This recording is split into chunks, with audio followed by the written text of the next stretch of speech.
Hey everyone. Thank you for tuning into this special live Q&A. I know it's a little last minute, a little haphazardly put together, but um, it's something that I think just really needed to be done. Tyler and I originally were supposed to do the Criterion and Classics movie club today, and we were supposed to talk about Ingmar Bergman's Fanny and Alexander, and it just there was I was just on social media last night, and I've been on there like the entire week, and I came to the decision that I just could not in good conscience talk about anything other than what's happening in the world right now. And if you're tuning into this live, thank you so much. We'll be taking your questions. I'm joined here by Owen from Owen Likes Comics. He is one of my good friends, one of my actually longest friends on YouTube, and he makes Yeah. incredible, insightful, and amazing videos, video essays on comic books, superheroes, and all that good stuff. So before we go into this, I do want to kind of preface this by saying all proceeds from this stream are going to be going to the Black Lives Matter Global Network, which they take that money and they distribute it to the places that need it most. So I felt that was probably the best, use the best place to donate money. Obviously there's a whole bunch of other organizations you can donate to. Links will be in the description down below. But basically, yeah, all the money that we get from monetization from this stream, all the money that we get from super chats, all the money that we get from the Streamlabs donation link, which are actually down in the description as well, will be going to the Black Lives Matter Global Network. Now, the thing about Streamlabs is YouTube doesn't take a cut of it. So if you would like to donate super chat, that is totally okay. But I would recommend that you do Streamlabs because that's your money will 100% Yeah. go to the cause of what we're trying to do here. So yeah, this will be just like a very casual Q&A. I don't know how long we're going to be going, but before we get started, I do want to kind of say something. I've been kind of tossing around about just making a video centered around this statement, but I didn't know if I was the right person to say anything. But the fact of the matter is that I have a platform, no matter how big it is. And for anyone with a platform not to acknowledge what's going on really is just anything short of irresponsible. And I mean, tone deaf, quite frankly. But, what we're witnessing in this country right now is the result of, decades, centuries, worth of systemic racism and social injustice against black people. I think it's pretty apparent that our law enforcement is fundamentally broken and has been for decades as they continuously attack and murder innocent black lives such as George Floyd, Breonna Taylor, Ahmaud Arbery, and so many others. Regardless of how you view politics or whatever, we have a leader in this country who would rather instigate violence with his hateful and inflammatory rhetoric, gas and declare war on his own people, and listen and, he would rather gas and declare war on his own people than listen and lead with empathy. Our governors, mayors, police chiefs, and state legislators continue to ignore what's going on, and they continue to ignore police violence. To me, this isn't a partisan issue. It's a matter of basic human rights. And if you aren't outraged by the continued injustice documented on social media, I have no words for you. It's all there. It's all there. It's all the proof you need is there. And I think we have a right to be upset. And there are other people outside of myself. Obviously, I'm just a white male, incredibly privileged, who have more of a right to be upset, and they're sick of their voices not being heard. So yeah, like I said, I am a white male. I have known privilege my whole life. That's just the way it is, and I will never truly understand what it's like to be a black person living in America or in any part of the world, really. However, what I can do is listen. I can be an ally. I can amplify Black voices where I can and utilize the platform that I have to share their story. Which is, I made a post earlier this week, telling all of you to go watch Sharonda from Pairweight. I was telling you to go watch her video about talking about, the struggles that she's gone through being a Black entertainment journalist, and it's just not okay at all. And so I will continue to do stuff like that because I think it's important. It's not enough just to post a black square on Instagram. We must take action and utilize our privilege to help our fellow Americans who are crying out for help. Riots and marches like the ones we're witnessing across all 50 states is the voice of a group of people who have been silenced for far too long and are fed up with inaction and systemic racism in this country. Change must happen, and it's on us to do whatever we can to make the society we live in a better place. As I said at the top of this, I provided links in the description for ways you can help, and all proceeds from not only this stream but the live Q&A that we do on Saturdays will be donated to the Black Lives Matter Global Network. And I'll just kind of end with this sort of sentiment here before we go into the the questions and whatnot. At FilmSpeak, and I know this has been kind of like a recent change to the channel, but it came out of what I like most about movies, and it's the conversation that comes after the credits, and that's our slogan here. It used to be as our second language, and now it's the conversation continues after the credits, which I think is a more refined version of that. And so we say the conversation continues after the credits, and much like that sentiment, the conversation surrounding justice and reform must continue, even after we start to see justice for George Floyd. And so I hope all of you contribute, make your voices heard, and continue to fight against this this systemic racism in our country, because it's just it's unsettling. And again, I am just a white male. It's not my place to talk on it, but what I can do is do what I can. And so that's what I'm going to say about the matter. And so with that, let's get into some questions. Or actually, you know what, Owen, I'll give you the floor here. Do you want to say anything? Being from the UK and watching what's going on in our country, or in my country, what is your kind of analysis or sort of just take on what's happening? Yeah, well, firstly, I kind of just want to share your sentiments, and I think anything I could possibly say or comment on everything that's going on, I think you put my feelings into words better than I could. So I don't want to kind of say too much, but I also want to make it clear that, while you said yourself, we are straight white males, we haven't experienced and we can't fully comprehend the reality of what life is like for people of color, in the States and across the world that are dealing with these issues. But we can, use our platforms and be allies and do our part to kind of end all of these problems that are going on. As a person that's looking at it over the pond, I may have less context and than you guys in the States, but I have tons of friends live across America, all across the country. Lots of people I love, lots of people I care about are having to endure and live through this. So yeah, I think if us, movies and comics and nerd culture fans can kind of do our bit and raise awareness and try and raise some money for a worthy cause, then I think we should.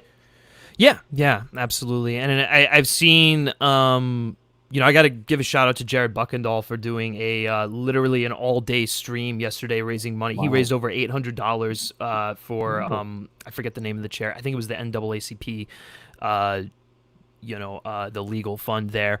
But I love seeing that from our community, and I hope going forward that we continue to see that kind of support from people in our community and whatnot. So it's just that stuff like that is just very encouraging, and so yeah, like I said in my statement, like, it's not enough to just post a black square. I've seen many people, many Facebook friends who I haven't really talked to in years post a black square, and it's just like, okay, so what are you going to do about it? It's kind of like, that itself, is a good thing to do, but that isn't the end of your role in this. No, absolutely. If you kind of just post that and then think that, done my part, even though we're not the people that are enduring and living through this, sure, we kind of, as allies and as, compassionate, understanding, civilized people, we can do more. That's all I can really add to that. No, 100%. And guys, this is going to be a very open kind of live stream, very open conversation. So if you want to talk about, and actually I encourage you guys to like open a line of dialogue about any of the issues or whatnot that's going on in the country right now. I think it's important to discuss it. So let's start on with some questions though. Again, super chats, Streamlabs donations, monetization, all going towards the Black Lives Matter Global Network. But let's start on some questions. So Lewis13AFCB says, "Hey Griffin, I'm watching the Kingsman movies. Do you have any opinion on those?" Yeah, I actually love the Kingsman movies. I know a lot of people aren't a big fan of the second one. I'm in the weird camp where I like the second one more than the first one. I have no idea why. Maybe it's because, like, if the first one is The Spy Who Loved Me, then the second one is Moonraker, and that's kind of like the best analysis or the best like comparison that I can say regarding it. But yeah, I mean, I loved it. I loved seeing The Statesman. I thought Henry Jackman's score got a bump up, and like it went bigger, more ridiculous, more over the top, and I mean, I get it. It's probably a little too long, but man, I have so much fun watching that every single time. But I don't know. What about you, Owen? Are you a fan of the Kingsman films? Yeah, for the most part, I haven't seen either of them probably in a while. But Kingsman, the first Kingsman movie, I think is great. I think it's a great kind of like satirical deconstruction of that kind of spy genre. I'm a big fan of Matthew Vaughn as a filmmaker anyway, so it's love kind him. of right up my street. Kingsman 2, I'm probably less high on it than you are. I don't think I've seen it since I saw it in cinemas. But while I don't think it's as good as the first one, it's still it's still a pretty fun movie overall. Yeah, for sure. What I have to say, watching the first one, had you read the graphic novels before? No. Specifically the first one, obviously. No, I genuinely haven't read any of the comics, which is probably surprising. Really? The name that's currently under my head. You phony. You're a big old phony. That's what you are. I do want to get around to reading the. Am I right in saying it's a Mark Millar book? Yeah, it is. Yeah. Yeah, that's probably why I haven't read Kingsman yet. Are you're not a big fan of his? Anyone that's a regular on my channel will know that I have a love-hate relationship with Mark Millar as a writer. Some stuff he's done I think is amazing. Some stuff he's kind of hot or cold for me, but yeah, for sure. I do want to check out the Kingsman books. If they're half as good as the films are, then I'll probably have fun with them. I really dug just reading the Secret Service or Kingsman. I forget what it's called, but I understand your issues with Mark Millar or Mark Millar, whatever I forget which one it is. But I constantly get corrected on both pronunciations. Yeah. So what I do is I say one, and then when someone tells me it's the other one, I just switch, and then I just keep going till the end of time, basically. Well, there you go. Okay, next question here from Blaze Sawyer. He says, "Hey guys, what is the most stress-inducing movies you've seen? My pick would probably be Green Room." Interesting pick. Oh, not even an interesting pick. That is a good pick. I mean, and again, recency bias, but Uncut Gems, dude. Every single time I watch that, I'm like, I'm gonna sound like Eminem here, but it's like my palms are sweaty. I'm just like, on the edge of my seat. I'm like, punching the chair and stuff like that. It just, that is a very, that movie gets me worked up a lot. I don't know about you, Owen, but that one for me is probably one of the most stress-inducing movies I've ever seen. No, it's funny because I literally replied to that message in the chat and said, "Uncut Gems." Uncut Gems. It is, There you go. easily one of the most anxiety-inducing third acts to a movie I've ever seen. And it's funny because I think that's just at this point a Safdie Brothers specialty, because Good Time is another another one. movie Yeah. that, like, the last 30 to 40 minutes of that movie it feels like walls kind of closing in on you. Yeah. And clearly it's something that the Safdies excel in. Ah. Yeah, No, for sure. I agree. Yeah, there are plenty of movies that have that effect, but I don't think any of them have quite stressed me out as much as Uncut Gems. Yeah. No. I definitely agree with that one. Okay, this one will be a good one for you, and actually, I'll throw it to you first. So, Tony Movie Chappie D9 Neil Blomkamp #1 fan asks, Griffin, what are your thoughts on J.J. Abrams' Dark Justice League? All right, Mr. Comics expert, let's hear it. What are your thoughts on J.J. Abrams producing Justice League Dark for? I think it's for HBO Max, is where it's heading. I have a bottle of whiskey on my windowsill. Am I okay to just go and grab it for 1 second?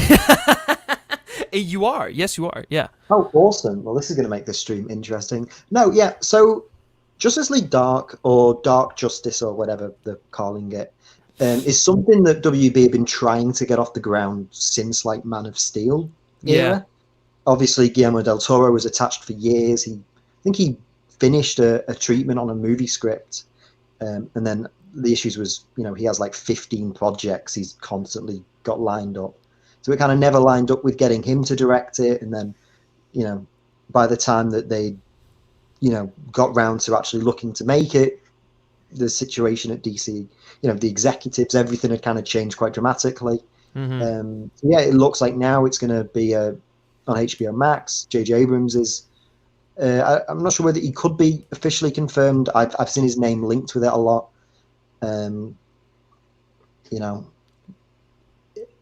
Yeah, it's a cool, Justice League Dark is a really cool team, and it's a really cool concept, and they've had good success in some of the recent animated movies DC have done. There are no shortage of great comics you can pull from. JJ is he's a filmmaker, so he could make a Justice League Dark thing.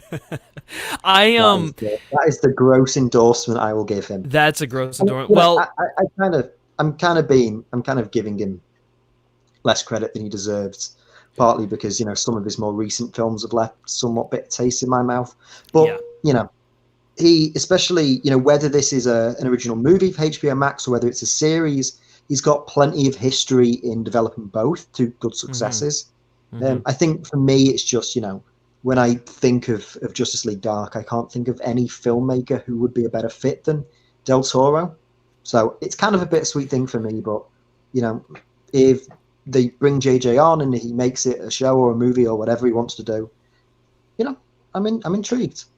Yeah, no, I think that's a good point. I 100% agree with you. I think when Guillermo del Toro was attached to the project, that's when I was like, yes, you could not have found a better filmmaker to bring Justice League Dark to life. Someone who is just enamored with creatures and lavish set pieces and practical effects and the demonic and stuff like that. He loves monsters and such. And so it's the only other person, and I don't even know if I would necessarily go with him because he doesn't have the right style sensibilities, but the only other person who kind of appreciates this sort of filmmaking as much as Del Toro would be a Peter Jackson.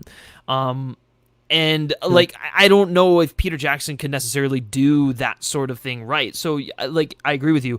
Del Toro would have been perfect. The other person who I would have been a fan of was the director of Scary Stories to Tell in the Dark, which Andre Ooh, Ovalar or something like that. yeah. He's another one who's just like his use of practical effects and creatures and horror. It's done in a very accessible way, in a way that lends itself well to Justice League Dark. In terms of J.J. Abrams tackling the project, last I heard from the reports, it was that he was going to be producing it, not necessarily directing it.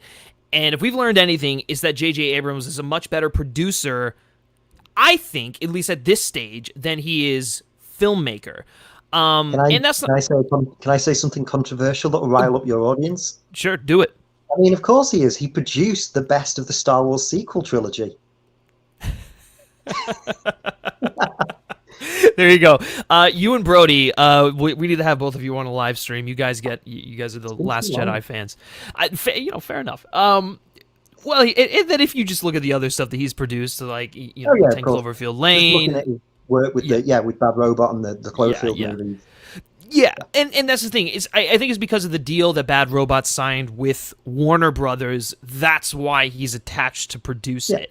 I don't know if JJ is the filmmaker to bring that vision or story to life. It just doesn't seem like something that's in his wheelhouse. But But I'm open to be proven wrong. yeah, it's like whether, I don't know about him per se writing or directing Justice League Dark, but he's definitely proved as a producer he can put the right people in those positions to make that kind of story. Yeah. If we just look at some of the more recent films he's produced, like 10 Cloverfield Lane, Overlord, he does seem to have a knack for taking these kind of weird and abstract scripts, finding really interesting young filmmakers, and bringing them to life. So if that's the direction they're going with it, I think I'd be far more excited than if he was, more hands-on, let's say. Yeah, 100%. Guys, again, just letting you all know that be sure if you are able to in any way send in super chats, go to the Streamlabs link in the description down below, and donate however much money you're able to. All proceeds from this stream and the stream tomorrow are going to be going to the Black Lives Matter global network, and also just the monetization from this video. But if you're able to, we would greatly appreciate it. It's going for an important and a good cause. NBR says, I highly recommend the movie Monsters and Men. It deals with issues of police brutality really well. I'm really glad you brought that film up because no one saw that film. No one saw that film. And admittedly, I caught it a little late after it came out, but I agree with you. I think it's also a very, very underrated, powerful movie. That is pertinent to what's going on. Another one, and I know this has been going around a lot, that I would, recommend people watching is Blind Spotting. There's just, in hindsight, that film 100% should have been, not even in hindsight, when it came out, I mean, we all knew it. We were like, this film needs to be nominated for Best Screenplay, Acting, picture, and all stuff like that. But it's just, the Academy being the idiots that they are, they weren't going to go for something like that. But I'm glad that more people are finding it now. And, ever since it came out, more people have been finding it. And, it's probably the most realistic depiction of what's happening right now that you'll see, or at least that I've seen in recent memory. But another one I'd recommend is If Beale Street Could Talk, which I just think is an absolutely jaw-dropping, beautiful, harrowing film from Barry Jenkins. And it did not get enough love in 2018 when it came out. So, Owen, have you seen Monsters, or not Monsters and Men? Have you seen Monsters and Men? I don't think I have. As you were talking about it, and as the message came in, I was just Googling it and having a look. And it sounds like something I really shouldn't have missed, and it's definitely something I'm going to make a point in the next week or so of checking out, because it just looking at it alone, looking at what the story kind of is. John David Washington's involved in it, who's an actor I'm a huge fan of. Oh yeah. It definitely seems like a very pertinent film, given everything that's gone on recently, and it also sounds like a film that deserves more love, regardless of the context. So, yeah, for sure. Did you catch Blind Spotting either, or is that one you? Oh, you did. No, yeah, I didn't not initially. That was one I kind of had to go back to later. Sure. Yeah. But I did get around to that and Beale Street eventually. Both are outstanding films. Yeah. Seriously, I couldn't. Beale Street. The more I watched that movie, the more I just fell in love with it. But, for sure. The Geeky Gator says your post made me watch the video and discover her channel. Well, great. Obviously, Geeky Gator is talking about Payerweight, who is not only a great creator, she's a great friend. So I'm glad that you've discovered her channel, and hopefully you continue to watch her videos. She's one of the best in the space. He also writes, those black squares infuriated me. That's not activism, it's laziness. Yeah, it's. I think for a lot of people, like, they might. Their head might be in the right place, but it's not enough just to post a black square. You need to act on it, and you need to, again, use whatever platform you have to amplify black voices, more diverse voices.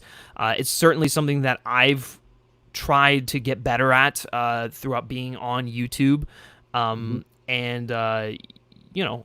it's just, the more we do that, the better off the space will be. The more opinions get out there. I think having on diverse creators and diverse voices, it's not only good, for representation, but it's good because you become exposed to so many different opinions and different ways of viewing things that you might not have thought about before, just because they've had a different personal experience from you.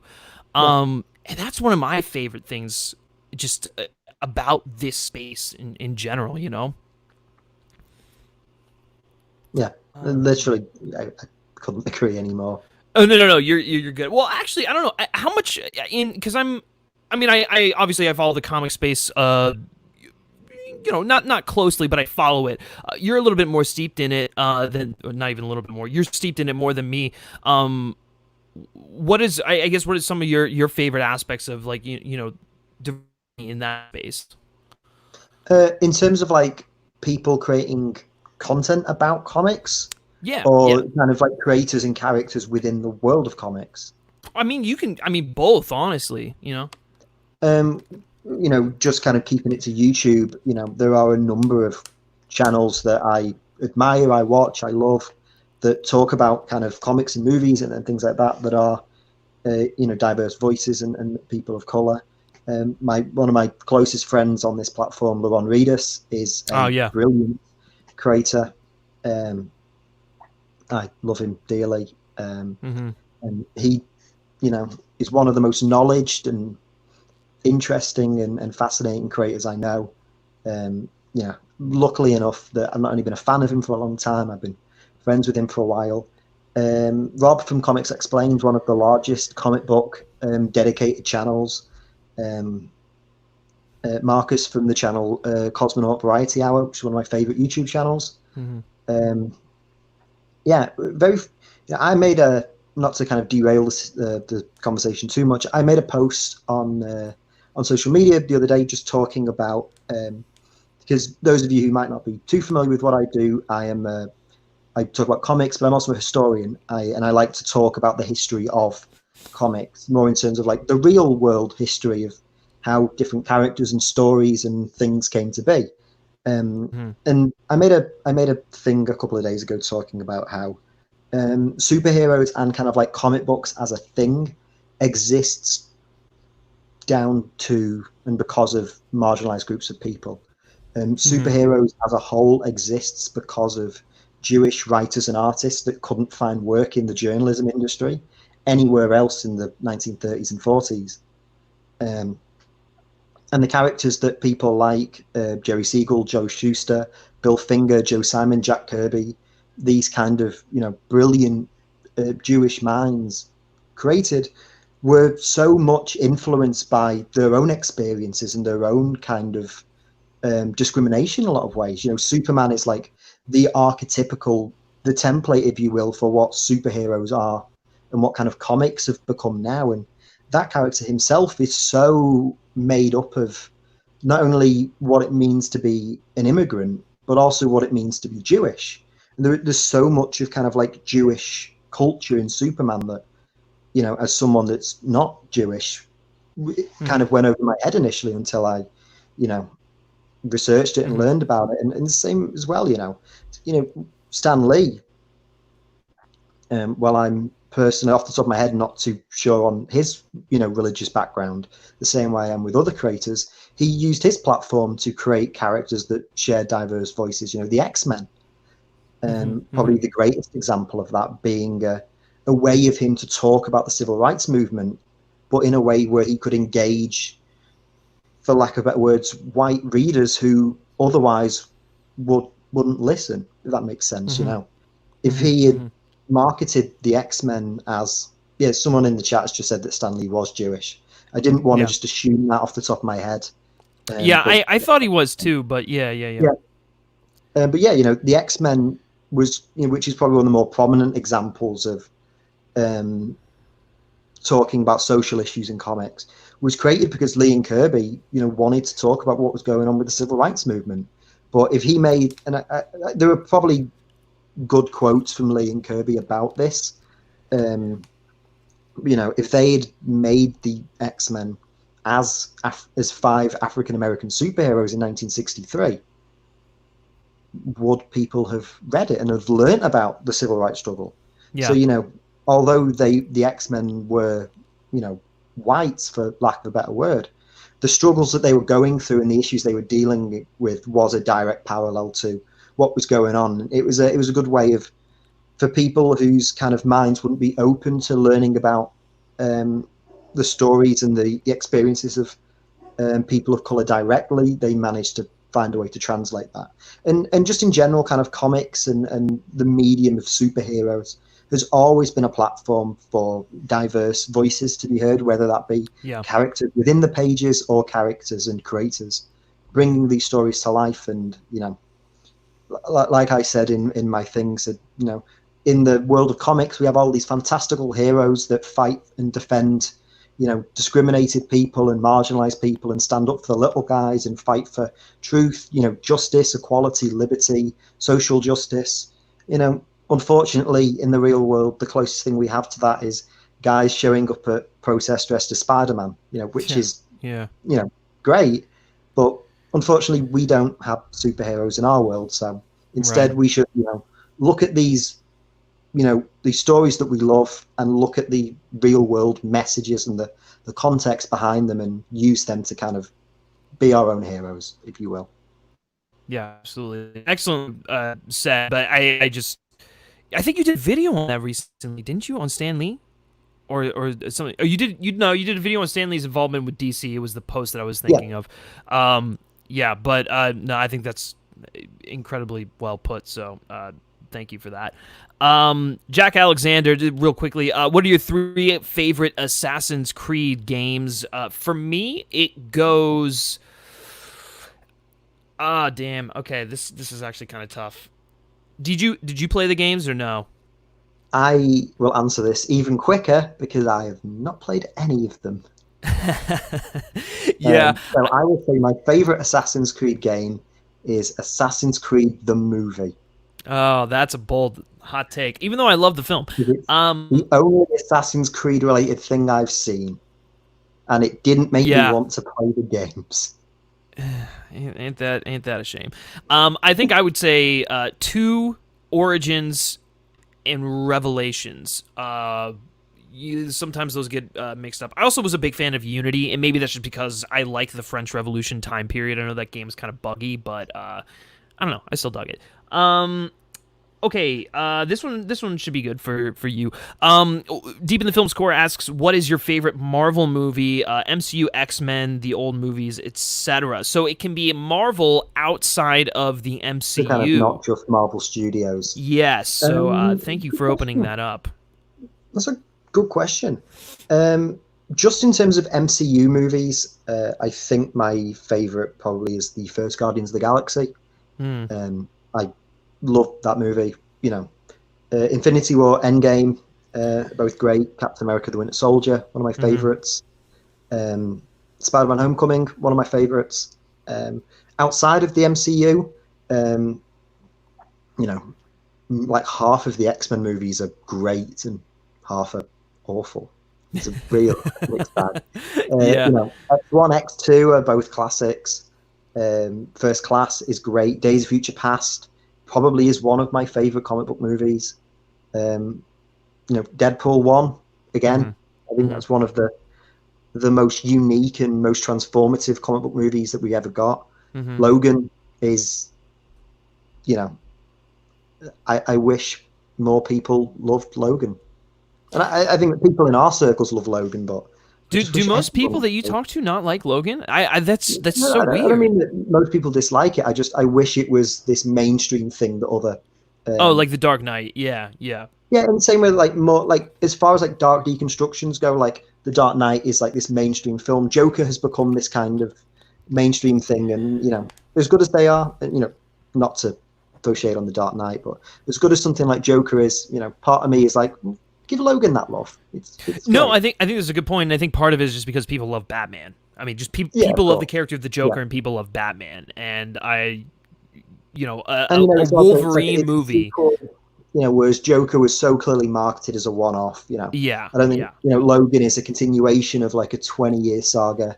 And just to finish round that off, we'll go with the Sony Spider-Man movies. Spider-Man 2, probably best Marvel superhero movie ever. Yeah. I said earlier, Homecoming. Griffin's going to be upset that I don't mention The Amazing Spider-Man 2, which is the second worst Spider-Man movie. Most people would probably agree with you. Though it's one of the most quotable. I will give it that. Amazing Spider-Man 2? It has a great score. Yeah. It's got a great score. It's got a great costume. It has a great ending. Oh God, I love the ending. Not much in the middle though.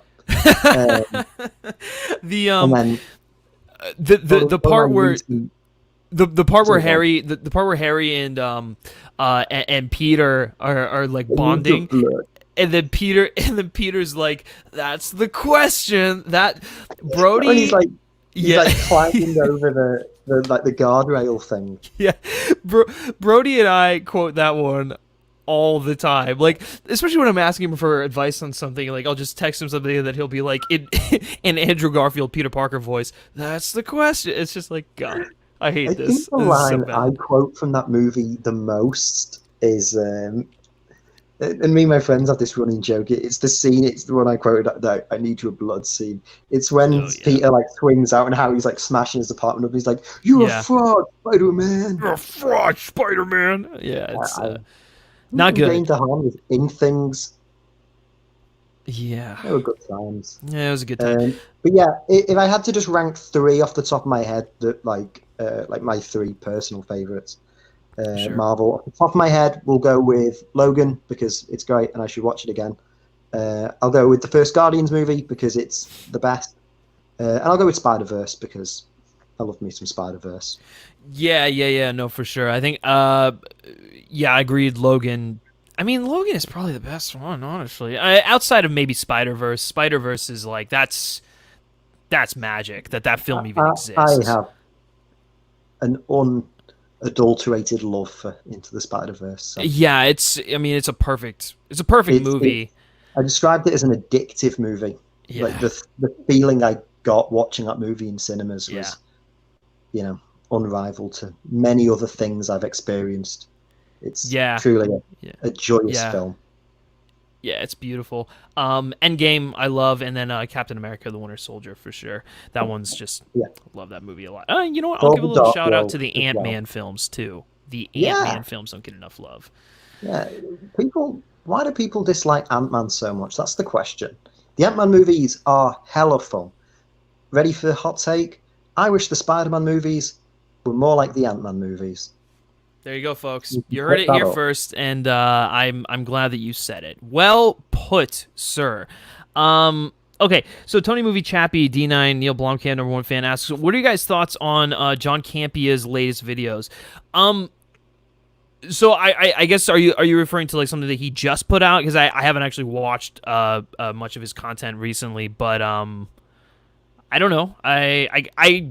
I don't really have an opinion on him. The only one that I do have an opinion on is obviously when he was going bananas over Robert Pattinson not working out. I thought that was a really bizarre rant, but Other than that, no. I mean, I really don't have an opinion. Full disclosure, if it wasn't for John Campea, I don't think a lot of people in this space would be doing what they're doing.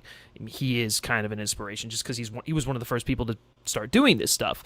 So, credit where credit's due. But yeah, I don't know. I don't really have that much of it. Do you have any thoughts that you want to share? No, not really. I personally am not huge on talking about other creators' work Same. or my thoughts on it. I kind of feel like, I'd much prefer to hear your thoughts on his videos, to be honest. Yeah, Um, yeah, I don't really have an opinion. I've seen a lot of John's work. I've interacted with him in the past. Yeah, if you like what he's making, or if you don't like what he's making, that's cool. There are plenty of videos, even in this kind of and channels in this film geek culture space. There are sure. more than enough channels for you to Yeah, find yeah. what you like. So Yeah, no, for sure. I will say no one produces a show like him. I think his live show is just a masterclass in do it yourself live streaming. It's kind of yeah, actually fucking incredible what he does. So, all right. Again, guys, be sure to send in your questions. We're gonna be taking them live, and then also, if you can, donate to the Streamlabs link in the description below. That money will go towards the Black Lives Matter Global Network. You can send in a super chat as well, but those, YouTube takes a cut of it. Actually, pretty substantial cut of it. So, it's like we don't. 30-40%. So Yeah, it's just that's a conversation for a later it time. is But what it is, but like, yeah, if you want yeah, to donate, the best way to make sure as much of that money as possible goes to the cause, then yeah, Streamlabs or donate through the link yep, directly is probably the best way to go. I'm just going to quickly do something extremely unprofessional, do it. because my phone is starting to run dangerously low on battery. I'm just going to plug it into my laptop and charge it, which might mean turning it on its side. That's fine. But hey, it's not my stream. It's not my channel. I can ruin this. So That's if you fine. kind of YouTube. want to keep the ball rolling and answer some questions while That's I fine. fiddle around in the I'll go through background. it. Yeah, for Okay. sure. You muck around. Okay. So, while Owen is doing that, I will put up this and move that over, and then I'll bring him back in a little bit. Okay. So, TJ Reviews asks, do you think any 2020 movies will join the $1 billion club? No. No. Yeah. Have you heard it there? No. I don't think so. I just think, given what's happening, given the fact that the latter half of the year is backloaded, I don't know. I mean, if I had to go with one film, it'd be Bond. Not just because I'm a big Bond fan, but because of the global reach of that franchise and how much money it makes overseas. Oh, But I I don't don't think think, this is a good idea. Oh, but I don't think that it's. I don't know. I just can't see it happening. It's just not that kind of a year, unfortunately. So yeah, that's my answer to that one. Okay, moving on to the sorry, I'm going next to make one. sure that this looks okay. You're good. No, you're good. Okay, so deep in the film score, least favorite DC movie. You did not say DCEU, so that makes it a little easier because I think for me it's Batman and Robin. I mean, it's either Batman and Robin or Suicide Squad. Or, well, I'm not including Justice League because that's It's not a to movie. me, I've just It's a it's not a tragedy. movie. It's just like I've erased it basically. I've erased it from existence, especially if we're getting the Snyder cut. So no, I would. Yeah, I'd probably go Batman and Robin or Suicide Squad. Those are two just like fundamentally broken films. So I don't know. What are you? You are a man of no taste, Griffin. I can't believe we've been friends for this long and I knew that you shared such hateful opinions. Batman and Robin is one of the greatest parody movies of all time. It is what Spaceballs is to science fiction. It is. I am an unapologetic fan of Batman and Robin. I It's don't know whether you entertaining to knew that about watch. me, but I love that movie. It's a movie I watched far too much as a child and continue to watch far too much. It's great. I don't know how much of a take this is, but I would happily watch Batman and Robin 10 times before I'd consider watching Batman Forever. because You that know movie is that's not crazy. boring. Yeah, that's honestly that's actually a good point. Batman and I Robin think is the thing with probably it is, yeah. I think the thing, what it is obviously like they were moving away from the very dark and serious Tim Burton movies into these oversaturated, camp-infused '60s style Batman Hmm. stories.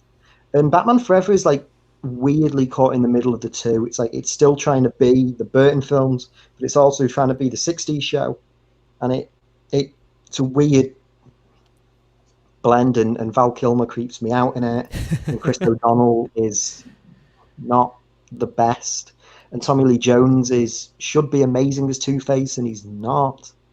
Whereas Batman and Robin just embraces the fact that yes, this movie is going to be ridiculous. Just run with it. It's just something to sell toys. That's what it is. It's just a giant toy commercial.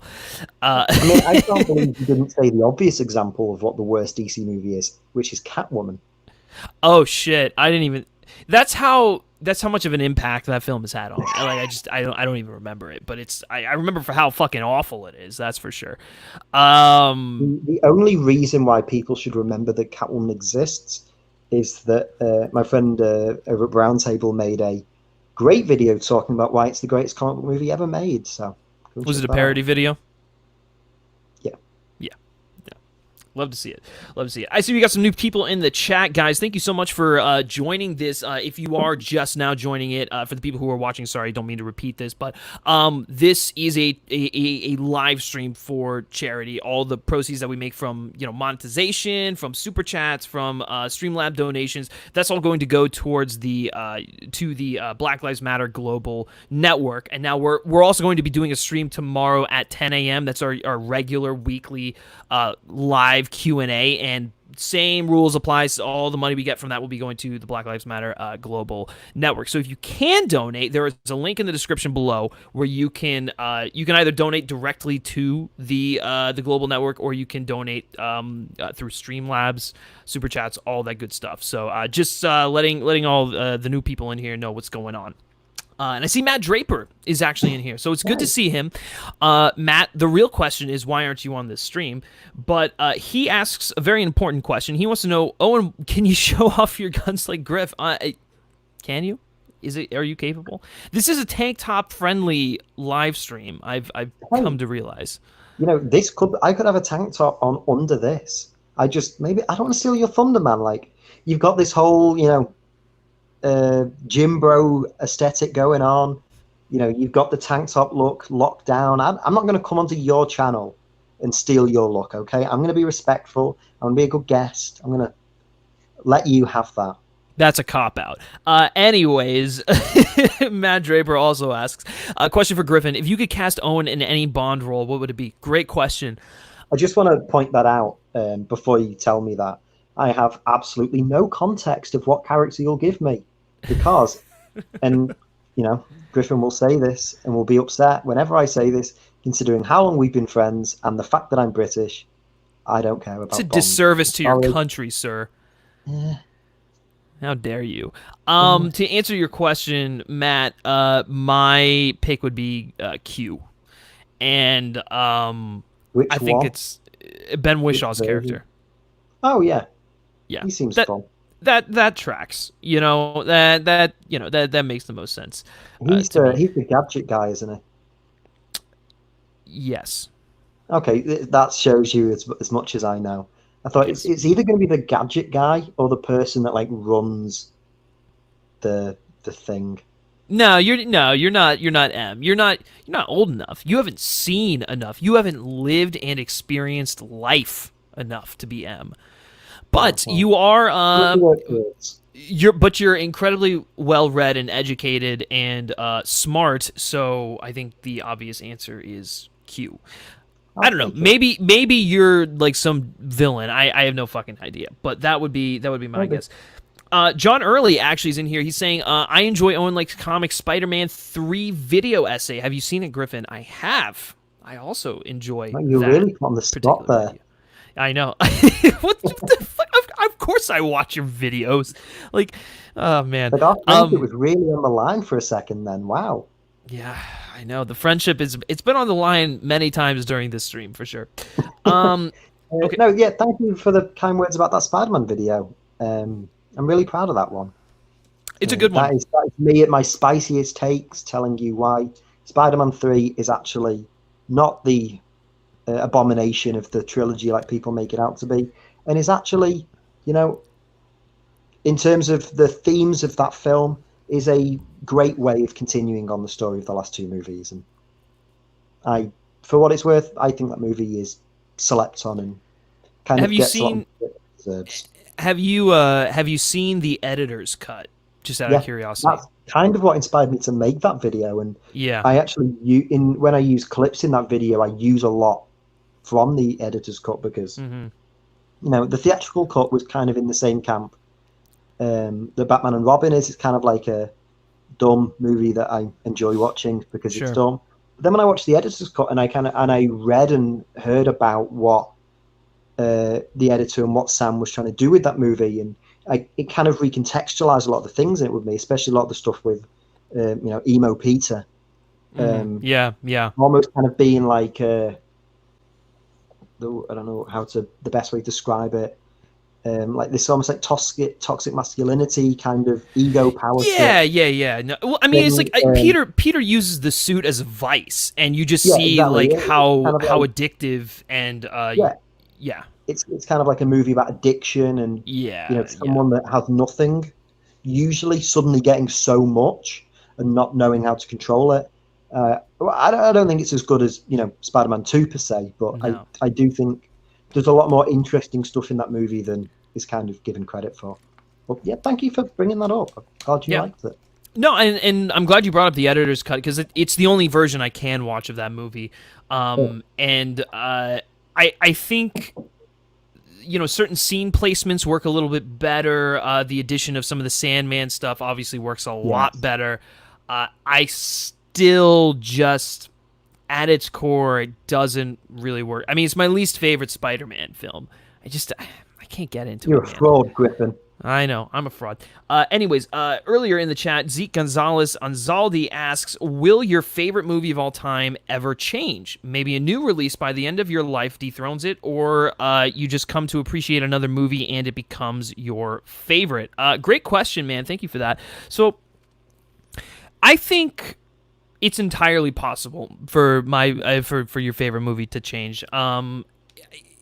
Obviously a lot has to happen for that to happen, but so for instance, my favorite movie of all time is Inception, and I think for a movie to dethrone Inception, it would have to give me a similar feeling as to when I watched Inception for the first time, and just not only had my mind blown, but was just moved.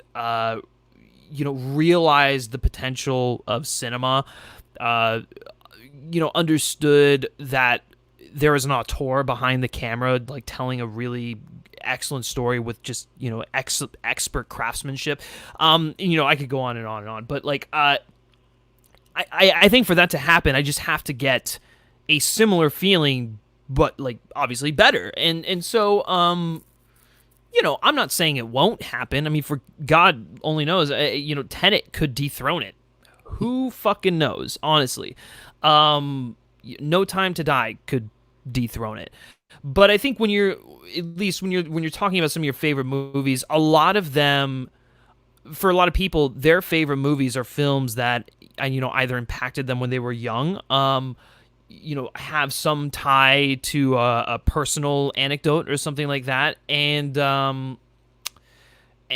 so yeah, I feel like the cards kind of have to align for that to sort of happen, but it's entirely possible, and I'm nowhere near the end of my life, knock on wood, right now, so I have no idea. It very well could change. What do you think about that, Owen?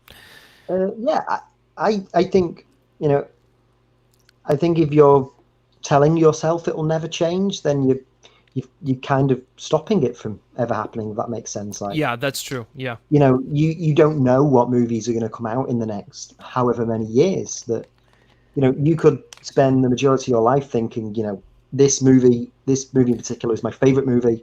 Nothing will ever top it. And then you could watch something out of the blue on some random day, and it could blow you away. Mm-hmm. Mm-hmm. I think you always have to be open-minded about these things. Maybe that's easy for me to say because my favorite movie is constantly rotating between three. I just have a top three, which changes. The order just changes on the day. It's American Psycho, Children of Men, and Good Will Hunting are my three Mm-hmm. favorite movies. Um, Yeah. but I could watch a movie that gave me an emotional impact that one of those did. It's Yeah. more than possible. Yeah, So yeah, and I think you brought up a good point. It's all down to, are you willing to accept another movie? Are you willing to accept that this film might actually be better? Than what you previously had there. Not necessarily on merit, but based on how it's affected you. Um, I think that's really all what it comes down to. But great question. Thank you so much for that. I really appreciate it. John Early also, I'm going to follow up to what you said. He said, I just need you to convince people like me to like The Dark Knight Rises. I can't. I'm sorry. I don't like that movie either. How dare you? How It's dare not you? good. It's It maybe the only Christopher Nolan movie I don't like. So you would say that you don't like it, Yeah, like I a would hundred genuinely percent. say I do Okay. not like that movie, which is a shame because I love the other two so much, and I love Christopher Nolan so much. It just Yeah. does not work for me at all. I've tried and I've tried, and Wow. every time I watch it, I actually find myself finding more things about it that I don't like. It's weird, but it That is is what it is. weird. But if you like Given it, yeah, I if you fucking love it, then more power to you. I'm glad that you do, but just yeah. Oh no, no, for doesn't want sure. to work for me. Unfortunately, I'll stick to Batman and Robin. God, how dare you? Can you I don't believe know. I talk about comics for a living and I have these awful opinions? I know, guys. I Yeah. honestly maybe you shouldn't follow him. I think for me, depending on the day or how I viewed, because I never just watch one of those movies just like as a one off. I go through all three of them because at least in my Yeah. mind you have to. They're one entity. Um, Depending on the day, depending on the viewing experience, The Dark Knight Rises might actually be my favorite one in the trilogy, and I love it. It's people often say that Inception is Chris Nolan's, kind of attempt at a Bond movie. Obviously, before Tenet. Tenet's definitely going to be his attempt at that. It's like Bond mixed with Alfred Hitchcock, which fuck, sign me the f up. Um, but no, the thing about The Dark Knight Rises is that movie. That movie is a Bond film. It feels like a Bond film. Like the Hey, villain, the opening, the epic climax, there's like a little bit of espionage in it. It's just there's a lot of that movie that just reminds me of Nolan's love for Bond. Just makes me want him to do one of those movies more. But if you think that The Dark Knight Rises is like a Bond movie, maybe that's why I don't like it. you know what, you sir can Why just am go I to hell. here? Seriously. Oh man. Okay. Shifty. Why SL is in here? Thank you so much, man. Really, really appreciate you joining the chat. So he says, planning on catching, or sorry, he asks, planning on catching Shirley. Just watched it on Hulu and I loved it. Neon doesn't miss. You're right. Neon doesn't miss. Neon. Honestly, is giving A24 a run for their money in terms of just like the quality of films that they are making. But no, I have not seen Shirley. I've had the screener sitting in my email for weeks, and I just have not gotten around to watching it, and so I will definitely check it out for sure.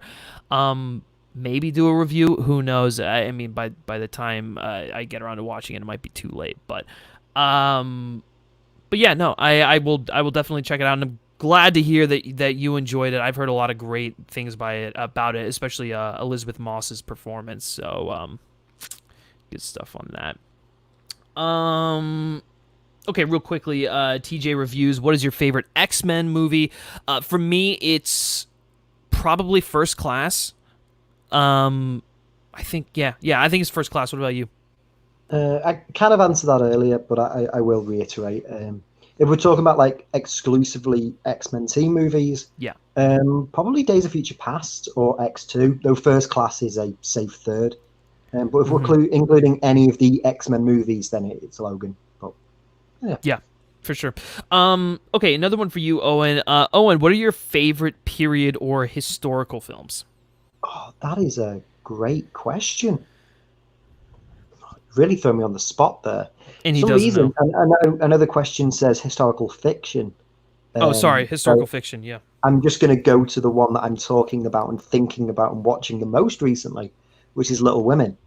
The most recent Greta Gerwig version is that's a great example of what I was saying earlier about, you can just go and watch a film with no context, no understanding of what it is, sit down, watch it, and then come away thinking, wow, this is one of the best movies I've ever seen. I love that movie a lot. It's great. But yeah, loads off the top of my head. I'm trying to think of other historical fiction films. Saving Private Ryan, Yeah. great movie. Dunkirk, Dunkirk's obviously good. it's based on real events, but the characters aren't. Same with 1917. I think there may be two of the best World War II or just war movies I've ever seen. I can't think of anything else, which is shows what happens when you put on the spot. What about you? Um, I mean, yeah, like for sure, Dunkirk. I mean, I absolutely adore that film, and 1917 as well. Those are two great. But it's trying to stray away from war films. It gets a little tricky. Yeah, I mean, like that's Gladiator. the Gladiator is, yeah. I mean, that's pure fiction, but it's also excellent. Um, I mean, I really like The Patriot, even though that movie is again pure fiction. But like that's another one that I think is fun to go back to. Yeah, I don't know. We'll go with that. If you think of any more, definitely feel free to chime in there. Let's see. Matt Draper also says, "Well, the opening of The Dark Knight Rises is straight out of License to Kill, so he's not wrong." Yep, that it is straight out of License to Kill. Yeah, it was very reminiscent of that. Okay, Strictly Starlight says, "I still think Batman Returns is one of the best comic films." So actually, I want to go to you because I don't know if I know your take on this. Do you like Batman Returns? Because I've heard Brody defend it literally every single time I talk to him. So. It's not a movie I go back and watch much, mostly because watching it as a young child, it scared the shit out of me. That is one of the reasons why scary. I don't think well in my adult life, is because of the opening bits of that movie where young Danny DeVito gets flushed down a toilet and raised by penguins. It's definitely the most Tim Burton Batman movie. Like the 1989 one is a Batman movie that just happens to be directed by Tim Burton. I often equate Batman Returns to a Tim Burton movie that just happens to star Batman. Yeah, that's I've always said that. It's like 89 Batman. It's like as Tim Burton as it feels. He's definitely restraining himself. Yeah, it's Tim Burton making a movie based on Batman comics. Yeah. Whereas Batman Returns is Tim Burton putting Batman in a Tim Burton movie. I think it's good. I think that I am a huge fan of Michael Keaton as Batman, and considering we only got him in 2 movies, I will happily take Batman Returns. Danny DeVito and Michelle Pfeiffer are both really good in it. Christopher Walken shows up for reasons. I'll always take Christopher Walken in a movie because it's a Tim Burton film. That's why he shows up. And it's like, are you basically just meant to be the character that Billy D. Williams was playing in the last movie? Probably. Yeah, but probably. Sure. I wish the one change I would make to that movie is if Christopher Walken showed up and did his speech from Pulp Fiction about the watch. I don't know. Did Pulp Fiction come out when Batman before? Yeah, no, it came out 2 years later. But yeah, a few years later. Yeah, but if we could go back in and release the watch cut, your father's watch, we can put that back in. Thomas Wayne gave Matt Shrek a watch, and he had to, hide it in places so that Bruce could have it. Hmm. That is the one thing that made me love Batman Returns. But yeah, Yeah, I think for me, Batman Returns. I mean, it is a good film, and it's actually yeah, it is. better than the rest of the films that came out, the rest of the Batman films that came out in the '90s. It really unsettles me, and it's just like it's not just Danny DeVito's Penguin because obviously that's gross and very, you know, difficult to watch. I guess I don't know, but like I don't know. Unsettling is the word. Yeah, yeah, unsettling. Michelle Pfeiffer's Catwoman, as much as I love her, she's another one that's just I'm terrified of her. Um, and like the set pieces are a little bit more elaborate and Yeah, grotesque, but yeah, I guess it's definitely. Oh, go ahead. I guess how much you like that movie kind of depends on how much you like Tim Burton as a filmmaker. Sure, yeah, Like if yeah, you're a huge Tim Burton fan, then you'll probably really like that movie. yeah, But if you're someone who's not the biggest fan of Tim Burton when he goes full Tim Burton, yeah, yeah, it probably might alienate you slightly, like it yeah. does for me because I'm not the No, that's biggest a Tim good point. Burton fan. So For sure, for sure. Again, guys, yeah, feel free to send in super chats, Streamlabs links, trying to get some donations for the Black Lives Matter global network. So if you are just tuning in, that's where all the proceeds from this stream are going to, not just the donation, like the monetization from it as well. Okay. Movie Files asks, in the world of crossovers, will we ever see characters like James Bond or Ethan Hunt or John Wick or Jason Bourne or Atomic Blonde crossover to other franchises in the future? Um, that's a good question. I don't think so. It just doesn't. I mean, first of all, you got to look at the fact that James Bond is owned by well, actually, I did forget that well, Universal purchased the international distribution rights to Bond. So if they wanted to, technically Bond could cross over with Bourne. But for the other ones, Ethan Hunt is this Paramount's thing, Mission Impossible, that's Paramount's thing. Atomic Blonde is Lionsgate, and along with John Wick. But even I feel still, like if any of them might cross over, you could probably cross John Wick and Atomic Blonde over. those are the They two that do make have sense some to of the me. same kind of creators involved with both, and Yeah, yeah. I think I out just of don't. any of them, and I still don't think that's likely, but I know. if any of those two could be put together, I think that is probably the safest bet. Yeah, I think the thing is it's not TV. It's a lot harder to cross characters Yeah, over like this, and especially when you have someone like James Bond, who has been. I mean, Bond is one of the longest running franchises of all time outside of Godzilla. So so to what you're cross, saying is we need a Bond versus Godzilla movie. yeah, honestly, I'm waiting. I'm waiting on it. Bondzilla. That's what we Bondzilla, need. We need Bondzilla. Bondzilla. Can We we do get need that. Bondzilla in the chat, please, everyone? Can we get Bondzilla in the chat? Um, yeah. So a character like that who's been around since 62. Um, it's less likely to see him, show up in the Jason Bourne movie. It just doesn't make sense. And also you got to look at the way that they approach espionage. They all do it differently. In fact, John Wick, I wouldn't even consider espionage. That's just an assassin. Like he's just an assassin, a killer. It's more of just like a mid-budget action franchise. Whereas and Atomic Blonde, while she's a little bit more in espionage, it also feels a little bit more like an action thriller. Bourne, again, isn't really a spy, but he's like kind of in that world of spies and whatnot. So like they each tackle the genre outside of John Wick. They each tackle the genre very differently. And I think it'd be incredibly difficult and just really wouldn't happen in my opinion. So Matt Draper here with Sorry, yeah. sorry, I just want to bring attention. I was going to say this privately, but I probably need to head off myself in the next 5 minutes or so. So, Sure.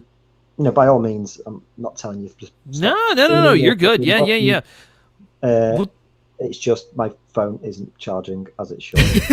I'm just watching it go down in percentages. Like I'll wing it, but yeah, I'll stay on until past, and then I will leave the call and I will hang out in the chat and Beautiful. And he'll yeah, still moderate, and he'll yeah. do his job.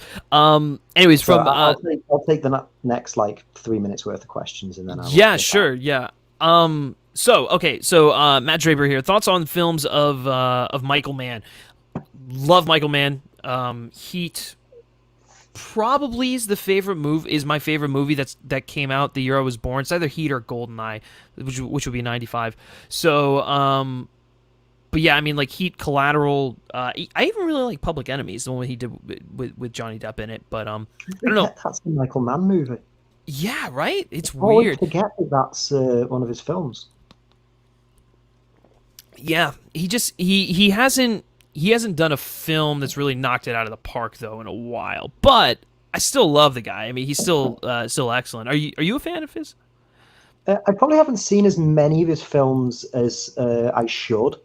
He's one of those directors that's kind of like a cinematic blind spot. But I've seen Heat, I've seen Public Enemies, he did Collateral, right? Yeah, Collateral. Yeah. Those three I've definitely seen. Was it Matt mentioned License to Kill earlier? Yeah, no, he didn't do that. Yeah, No, that sounds that's one I do need to check out. Yeah, he's just one of those filmmakers that I need to get around to watching the filmography of more. But what I have seen, I really like all of those movies. Yeah, for sure. Not so much Public Enemies, but But I mean, right? I thought just the I way they made that clear. I'm not saying that Heat and Public Enemies are on the same level. Public Enemies is fine, I guess. Heat and Collateral are more than fine. Yeah, for sure. Okay, Tony Movie Chappie D9 Neil Blomkamp #1 fan asks, "Hey Griffin and Owen, I've been binge watching all of the Mission Impossible movies, and what are you guys' thoughts on the franchise?" I will toss it to you, sir. Okay, well, considering this is going to be the last question I ask, I couldn't think of a better way to go out because I love Mission Impossible. It's one of my favorite franchises, and it's funny because that and Fast and Furious are the two franchises where it's the later installments that really got me into them. Like the first three Fast and Furious, first three Mission Impossible movies don't do much for me. I kind of like two because two is ridiculous and stupid, and I like ridiculous and stupid movies, and it's the only one that really should not be part of the series. Yeah, and it includes lots of gun fu and Ethan Hunt with long flowing hair. It's great. That's John Woo, isn't it, that did Mission Impossible? Yeah, John Woo. Yeah. It's such a John Woo movie. It is. It's best. It's brilliant. For me, I finally got Mission Impossible with the fourth one that Brad Bird did, and then obviously the Christopher McQuarrie films have been they get better, and Mission Impossible Fallout is probably one of my favorite action movies ever. No, I would agree. Yeah, the movie is spectacular. One of the best action, like that, and Mad Max Fury Road are probably the two best action movies of like this century. I think both of them are just amazing, and I love them. It's funny because they are a franchise where each installment makes me appreciate and love that universe more and more. Yeah, no, I would agree for sure. I'm really partial to MI3, the J.J. Abrams one. Yeah, okay. I mean, not only because Philip Seymour Hoffman is just the best villain out of the entire. Excellent in that. Yeah, I mean, so good. But I think just J.J. brings a lot of energy to that film, and the way he did the action is excellent, and the pacing. I definitely think because obviously, like the first movie and the second movie are so wildly different, and it's so clear that they're trying to figure out what the style of these series will be. And I think that, well, I'm not really that into the third movie. I think JJ definitely came in and set kind of a template as to how this series would be that then Brad Bird and McQuarrie kind of perfected in a sense. So I would agree. For that. Yeah, and I think interestingly enough, if you're looking for like the classic Bond sort of adventure movies, I think Mission Impossible really fills the void of the lighthearted, kind of great action espionage sort of movie that if longtime fans of the Bond franchise really like. So it's nice to have that kind of counterbalance in there because Bond's obviously been taken in a more serious direction, more character driven, dramatic and whatnot. And so it's like to have that complemented by what they're doing with Mission Impossible is great. Slightly more hyper realistic. Yeah. Okay, so I'm gonna jump out now. Everyone that's been asking questions and everyone that's been donating, thank you for letting me commandeer this stream and chat with you all. I've had a lot of fun. Griffin, thanks for having me on. I'll be hanging out in the chat, sending all sorts of awful questions. And please, as a professional, I'm now going to ask how I leave the call. Do I just press the leave button? Yes, you do, and I will. I do this for a living. There you go. Okay. See it. Be sure to follow him, guys. He makes great, amazing comics analysis. I do make amazing comics. Yes, he makes amazing comics. Yeah, we'll leave it at that. Thanks so much, man. Really appreciate it. Bye. Okay, so we're gonna continue this for a little bit later on, for a little bit more, guys. Maybe take 15 minutes more worth of questions. So again, all the proceeds from this stream is going towards the Black Lives Matter Global Network. You can either donate directly to them in the description down below. You can donate via Streamlabs if you want to ask a question. That money, all the money from that Streamlab tip or donation goes directly to Black Lives Matter Global Network. So you can send in a super chat if you want. It's just YouTube takes a small percentage of, or not even small, like a 30% percentage of it. And so if you can, go with one of the other two options, but we will obviously accept everything. So, okay. Owen will be in the chat. So if you have more questions for Owen, he will be there. But okay, so where's one here from Movie Files? Okay, so Movie Files asks thoughts on the rumor of Bane potentially being the villain in Matt Reeves' Batman sequel. Too soon for Bane to hit the big screen again? If the rumor is true or false, who would you like to play Bane? So thank you for the question. I think. Well, first of all, I don't know if it's true. Again, the rumor mill on like the superhero films, the Batman films, is all over the place. It just, people will say one thing because they heard it from one reported source, and we just truthfully don't know. But if it is true, I don't know. I think Bane works best when when Batman needs to be physically challenged, obviously, because like if you look at the Nolan trilogy, for instance, the first film really dealt with fear, and it was more of the psychological, and I liked that and I think that's part of what makes that film kind of stand apart. It required Batman and Bruce to face his fears, both from a mental standpoint and from a physical standpoint, for sure. The second film, obviously with the Joker being an anarchist, is kind of dealing with anarchy, and it's that movie is like a crime drama, and so you're not really dealing with physical action. Again, definitely more of the psychological, more of the ideological differences in trying to defeat the Joker, and then you get Two-Face in there, who there's not really much of a physical altercation there, and so you build up to Bane being the villain of The Dark Knight Rises, and he's Bruce is faced with a nemesis that he hasn't had to fight before, which is someone who he's not fighting him with the mind, he's fighting him with his body and every ounce of who he is. And so, I think Bane only works in that movie because you had the buildup of the other two films. It's like, okay, so we've forced him, we've challenged his mind as much as we could.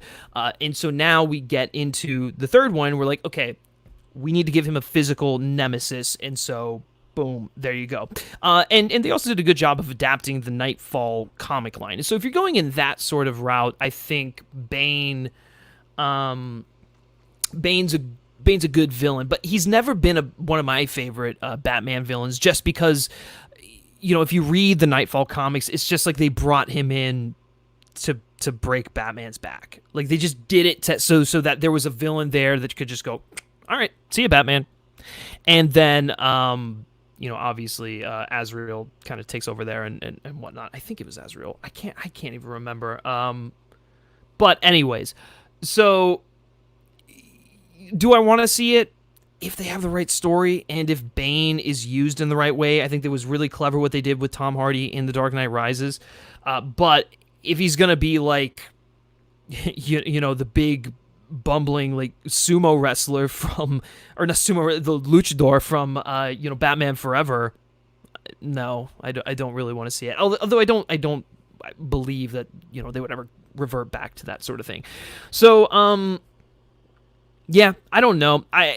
Again, Matt Reeves could have a great idea for Bane, and if he does, sure, use him. But I always think that outside of The Dark Knight Rises, Bane works better as a side kind of character. He's the muscle, right? So, maybe, I don't know, maybe the Penguin's using him as whatever, a henchman or something like that. That's sort of where I see Bane working in the future. But in terms, I would rather that they tackle another villain.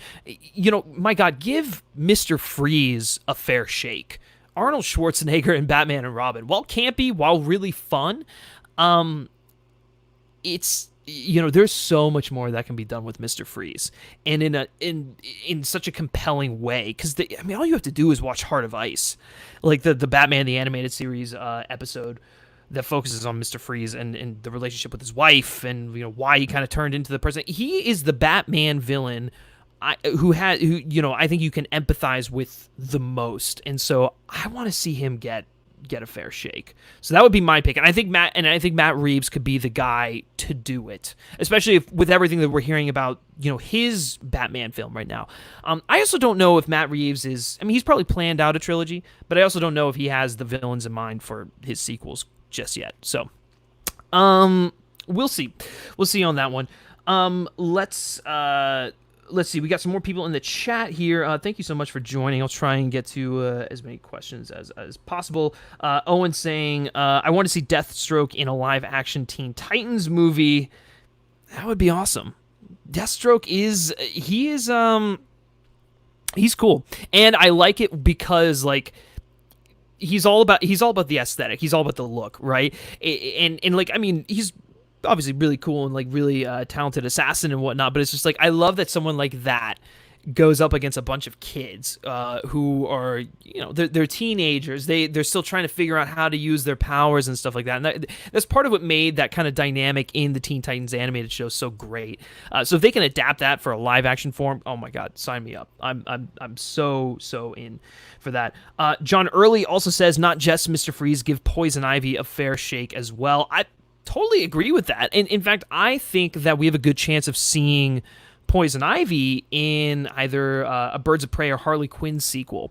That I think that's probably where she would succeed the most. Obviously, I think she could be a great Batman villain, but let's do something different. Explore that relationship, especially if they are going to be partners or whatnot in that sort of interpretation. Okay, going through the chat here, finding a few more questions.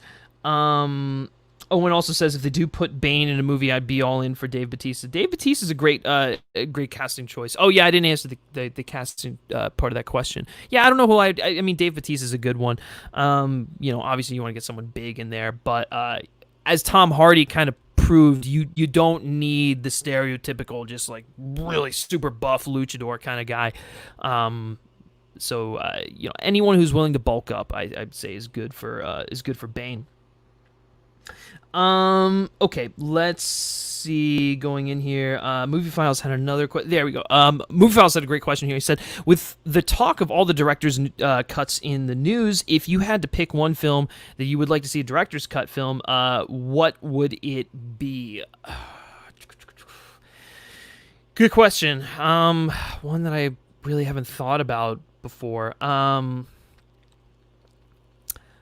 think well, I see in the chat Shifty SL said definitely Eyes Wide Shut. Yes, that's a good choice. I would definitely be down with that. I don't know. I mean, yeah, man, I don't know. I'm drawing a blank on like direct, because you got to think about films that like came out and they didn't hit the way the director intended it to be. Or like did that director have more to say in the original version of the film? Um, yeah, I don't know. That one's tough. I'll think on it and I'll try to get back to you. But that's a great question. Um, okay. Let's see. Okay, here we go. So Matt Draper asks, in celebration of the trip to Greece coming out, can we get both of your Michael Caine impersonations? Well, I would have. I honestly, I defer to Owen. I don't want to, butcher my Michael Caine impression, but it probably sound like Michael Caine, right? You talk like you have a bunch of rocks or marbles in your mouth, so something like that. Awful impression. That's why I don't do this. So let's see here. We FC31719993 asking, hey Griffin, hope all is well with you, bro. What movie would you say would be more likely to have happened if Sony had kept going? Spider-Man 4 or The Amazing Spider-Man 3? Probably The Amazing Spider-Man 3, just because they were already getting, the gears in motion for like the Sinister Six movie, and like Mark Webb already had like full-blown plans for that, and it seemed like that was a train that was going to happen. I mean, my God, we would have gotten the fucking Aunt May movie. I still don't believe that would have happened, but it was announced. So and I think it was because it wasn't because of the reception of The Amazing Spider-Man 2. I think it was just because of how much that film bombed, for how much it cost, that they were like, all right, we're gonna pull the plug on this and just regroup and start over again. So, had The Amazing Spider-Man 2 actually been successful at the box office, I think we would have seen The Amazing Spider-Man 3, Sinister Six, and so forth. Spider-Man 4 was a weird instance where it was just like, I feel like Sony wanted to switch gears, and I think Sam Raimi was just not happy, kind of like working with them at that time, especially after what happened on Spider-Man 3. And so you get his Spider-Man 4, and like they had stuff planned, but it was never. I feel like The Amazing Spider-Man 3 was a little bit further along in the process than Spider-Man 4. So so that would have been that'd probably be my take on that whole thing. Okay, getting in here. Also, guys, just so you all know, I know many of you probably are already aware, but definitely feel free to send in super chats, donate to the link in the description, and also send in Streamlab questions. All the money that we get from this video is going to go to the Black Lives Matter Global Network. And then also, if you're watching this, we are doing another stream tomorrow morning at 10 a.m. It's our weekly live stream, and the same deal applies. Same thing applies. All the money we get from that will be going to the BLM network as well. So, okay, Sharon Douglas asks, only just joined. Hope you're doing good. Spoke with you on Twitter a lot, but never on live stream. So this is cool. Respect for what you're doing, answering the Black Lives Matter, etc. Well, thanks, man. Really appreciate that. Thanks for tuning in. And if you got any questions, send them my way. So awesome, good stuff. So okay, let's go back here. Whoops. Jacob Juice had one. Okay. Jacob Juice, hi guys, I hope you're doing well. I have a question. I recently rewatched Once Upon a Time in the West in the cinema. Cinemas have reopened here in Holland again. And then he goes on to say, I thought it was a masterpiece. What's your opinion about this film? Perhaps a film for the Criterion Classics live stream.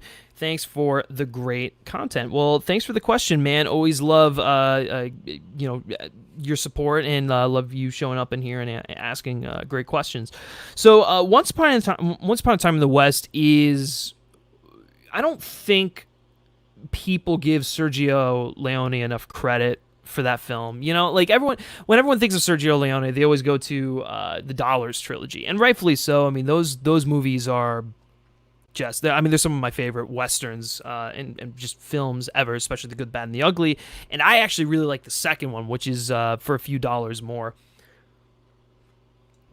But Once Upon a Time in the West is like, that's like his epic like western sort of masterpiece. I don't think it's as good as The Good, the Bad, and the Ugly. To me, that's still like his his best film and whatnot. But Once Upon a Time in the West gives it a run for its money, and actually getting to see it in the cinemas, that's something that I'm sure was an incredible experience. So I'm glad you were able to do that. Yeah, definitely a movie that we can probably consider for the Criterion and Classics. Again, I'll probably talk with Tyler. I definitely want to tackle some westerns for that series. Maybe do some noir films and some espionage movies. So maybe we'll go through like months where with Criterion and Classics where we have themes. I feel like that'd be a lot of fun. So thank you for the question. Really appreciate it.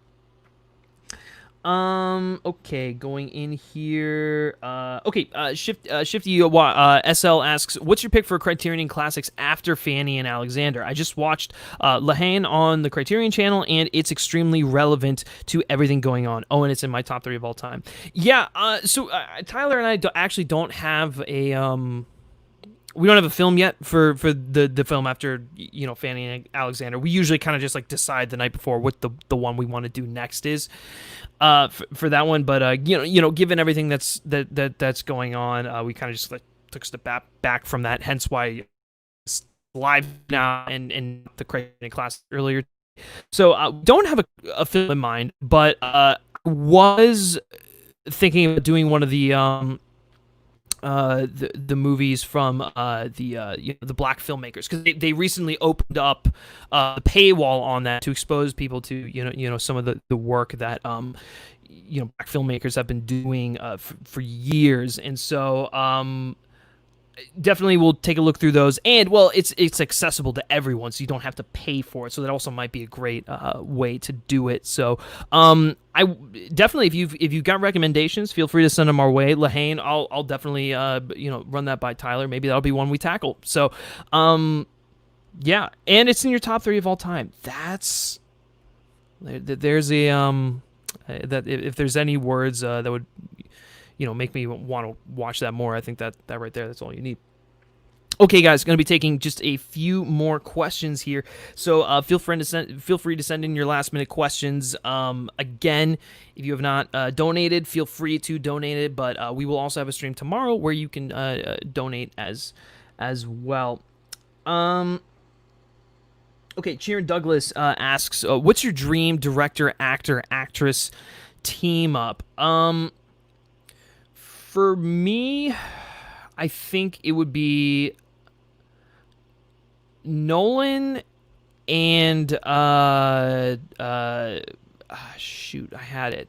It would be Nolan. Damn it. What the heck was it? I don't know. I mean, like, I go back and forth. I want Nolan to do Bond films. So, like, if Henry Cavill was cast as Bond, that'd be a great team up. If Michael Fassbender was cast as Bond, it's not going to happen anymore, but that'd be a great team up. Dan Stevens would be amazing. Mahershala Ali. You know what? Christopher Nolan and Mahershala Ali would be an amazing team up, I think, for sure.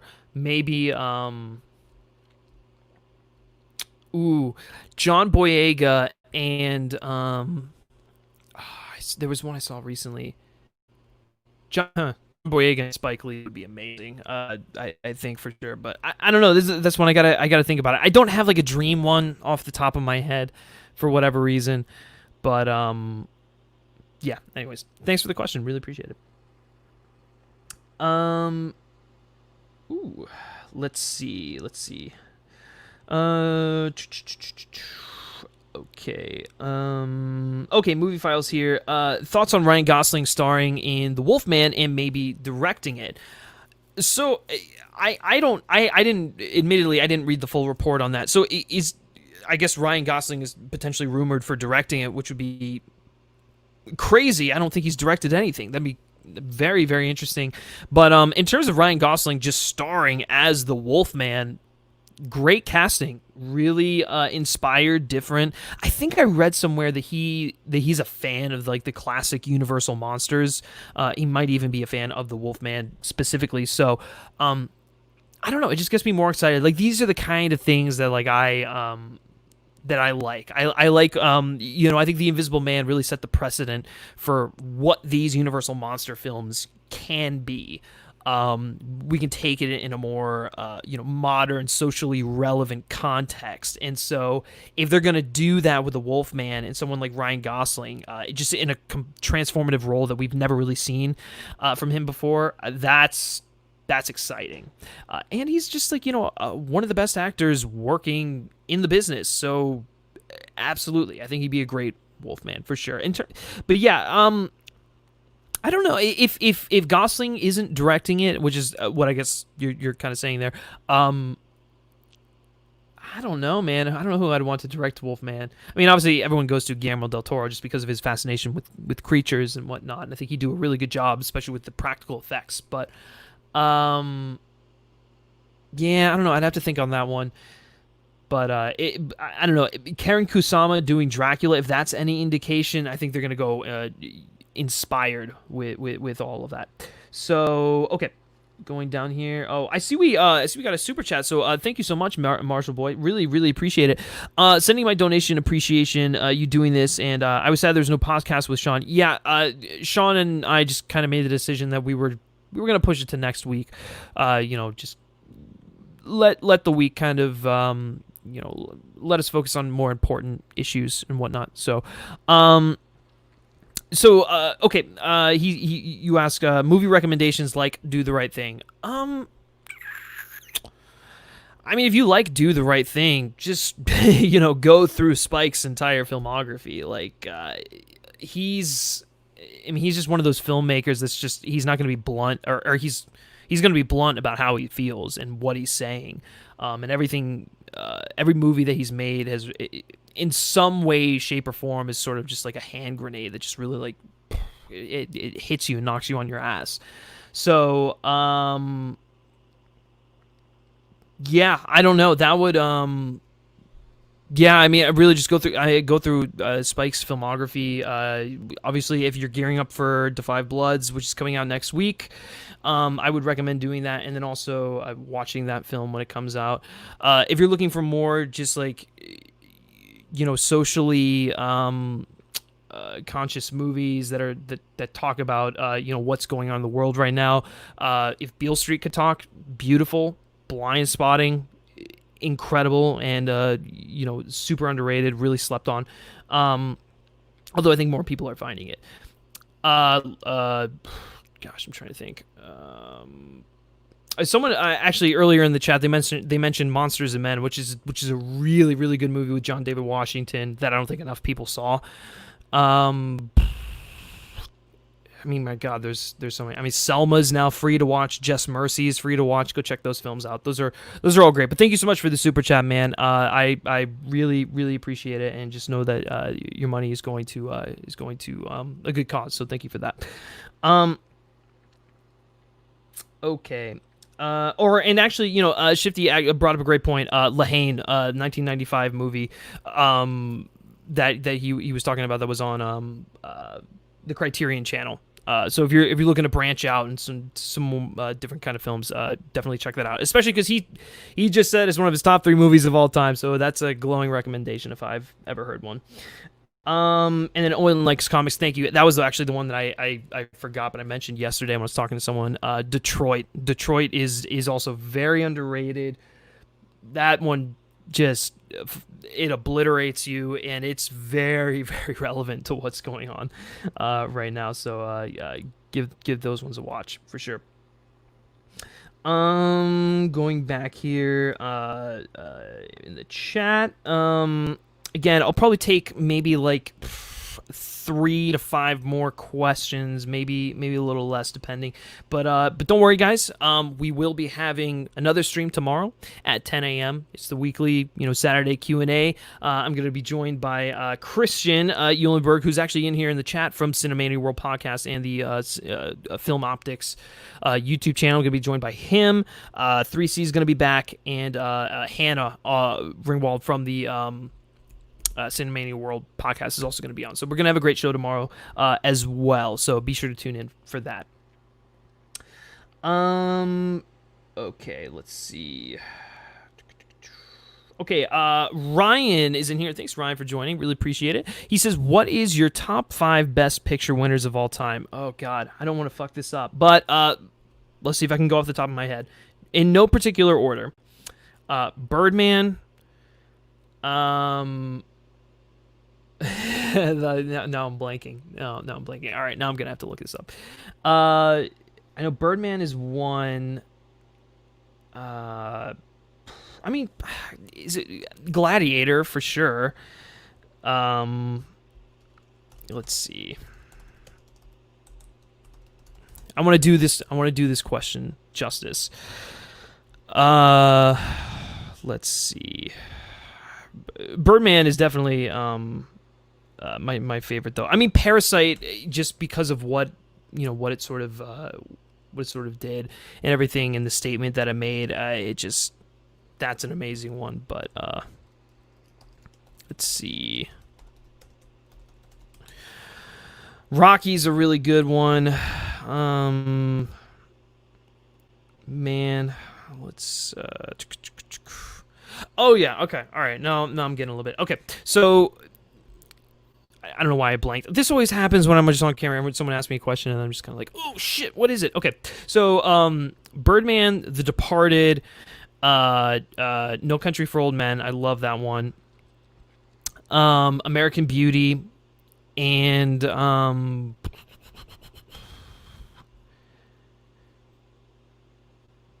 I don't know. That fifth one's tough. There's so many good ones. This probably isn't the right answer, but I really like The Artist. I don't know. I'm sure if I went back and just remembered more, I'd have a better answer for you. But yeah, I don't know. I love The Artist, man. I think that movie's kind of slept on. I get that everyone's like, oh, it's just kind of like a cheap, homage to whatever. But classic Hollywood, and it's obviously is the kind of movie that they would go for. But I don't know. It's I always found it charming, and it's a little more clever than people give it credit for, and it's just nice to see that kind of movie every once in a while. So, thank you for the question. Sorry it took me so long to answer. I just had a complete brain fart there. So, let's see. Owen, why did your Michael Caine impression sound like Bale in Ford v Ferrari? Probably because that's what I was thinking of when I did it. I just did it off the cuff, and yeah, man. I'm embarrassed. I'm embarrassed to say that was my Michael Caine impersonation. It's not okay. It's not okay. Okay, guys. Gonna take just a few more questions in here. So just send your last few questions. And if you can't donate, definitely do it. Again, all proceeds going to Black Lives Matter Global Network. But yeah, let's see. Let me find a good one.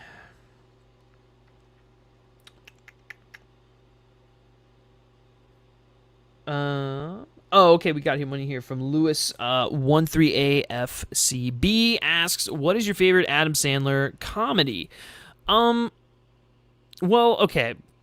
Are we talking just Adam Sandler movies in general, or does it specifically have to be comedy? Because I know his shtick is doing comedy, but if we're going strictly comedies, I think I'd probably go with Click, which is weird because I know a lot of people don't like.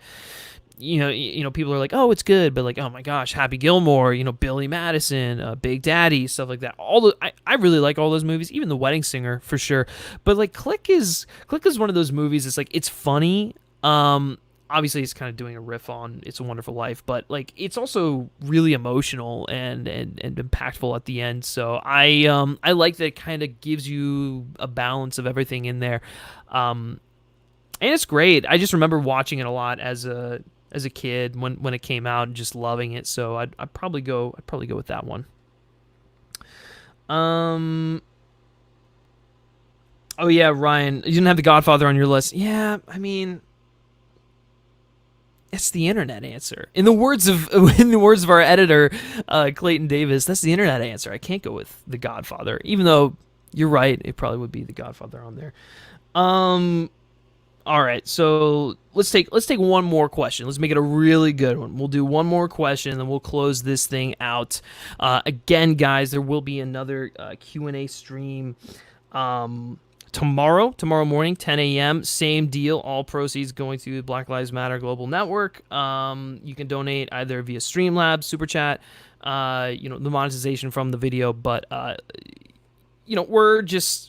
we're in a situation here where anyone with a platform just has to do what they can to help out, and so this is the least I can do. Obviously, I will try to do more and amplify the voices that need to be heard, but this is what I can do right now. So yeah, let's see here. All right, we'll take this one from John Early. Let's see if we can get one more in there, though. I want a really good one. I want to close out on a great question, guys. So hit me with your best ones. So John Early, do you think Dr. No is better than Diamonds Are Forever? Absolutely. I think Diamonds Are Forever is just not good. It's not a good movie. It's a really weird movie too. It doesn't even feel like a Bond film. They go to like the trashiest location they possibly could in like Las Vegas. They go to Blofeld is in drag. I mean, I don't know. Sean Connery gives a better performance in that film than in You Only Live Twice, but that's not saying much. It's weird. It's uncomfortable. Obviously, he's just too old to be in there, and the girl they pair him with is just very inappropriate. It's got one of the best Bond songs, but outside of that, it's just a trashy movie I don't really enjoy revisiting, especially from a series that kind of,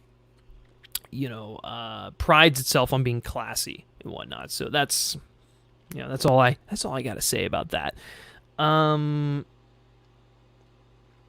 Okay, so we got here one here from Jack Alexander. We'll close out on this one saying, what video game would you most like to see a good adaptation of? So, I mean, obviously the answer is Assassin's Creed, even though I don't hate that film.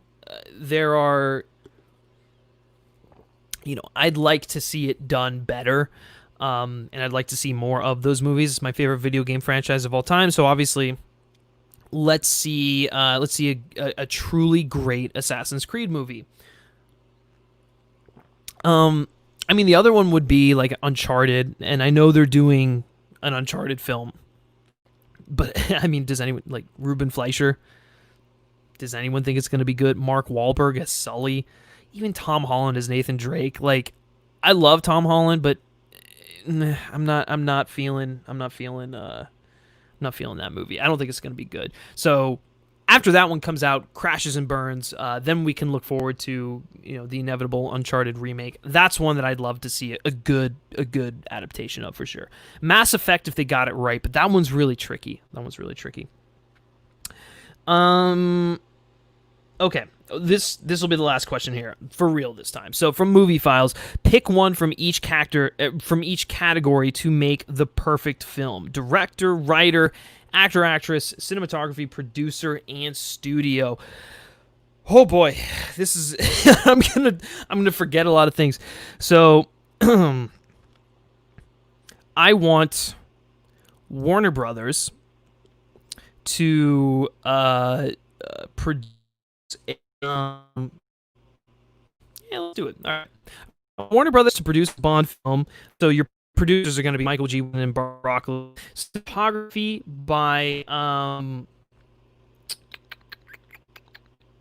let's go with Chivo for cinematography. Let's just do it. I don't care. This is going to be a complete batshit bananas combination here. But I want Emmanuel Lubezki to do cinematography. Actor or actress, I want it to star Michael Fassbender in his prime. And in terms of actress, let's go... Man, I don't even know. Yeah, I don't know. Who would Michael Fassbender starring? Let's do this. Michael Fassbender starring opposite Marion Cotillard, keeping with the Macbeth and Assassin's Creed kind of train. Writer. Who do I want to write this film? I don't know. That was writer enough. I struggle with that. Let's bring back Waller from No Time to Die. She can do that one. Do a full script this time. And who do I want to direct it? Of course, Mr. Christopher Nolan. And none of this makes any sense, but we're gonna do it. We're gonna have a Nolan directed movie written by Phoebe Waller-Bridge, starring Michael Fassbender and Marion Cotillard. Cinematography by Emmanuel Lubezki, produced by Barbara Broccoli, Michael G. Wilson, and it will be from Warner Brothers because apparently they just bought Eon in this weird fantasy world, and it's going to be called what the hell is one of those something in a, I don't know, pick one of the unused Fleming titles that are left, and that's what it'll be. So there's my random fantasy draft there for those categories. Thank you all so much for tuning into this live stream. For those of you who supported, really appreciate it. Again, all the proceeds from the monetization, from the super chats, from the Streamlabs donations, and all that good stuff, that is going to the Black Lives Matter Global Network. If you are watching this stream on the replay, you still can donate to the link to Black Lives Matter Global Network directly in the description down below. If you want more information on how you can help that doesn't involve money, there is another link in the description down below for more organizations, more petitions, more everything. As I said at the beginning, this is more important than talking movies, and if I can use this platform to spread a positive message, to amplify voices that need to be heard, specifically black voices, then I'm going to do that. And so yeah, absolutely. Again, thank you all for tuning in. Be sure to tune in tomorrow morning, 10 a.m. for the weekly Saturday live stream. We're gonna have a full panel there, 4 guests, including myself. Going to be a lot of fun, and we're gonna be taking your live questions. So if you are just tuning into this now, we will be back tomorrow morning for more questions and more charity and stuff like that. So as always, guys, if you aren't subscribed to the FilmSpeak channel already, be sure to do so, and give us a like on this video, share with your friends if you feel so inclined, and then also be sure to like FilmSpeak on Facebook, follow us on Twitter simply by searching FilmSpeak, and lastly, if you like me specifically and you like what I have to say, you can give me a follow on Twitter at Griff Schiller, all the way over there. I can't figure this out. But all right, thank you all for tuning in, and until next time, take care.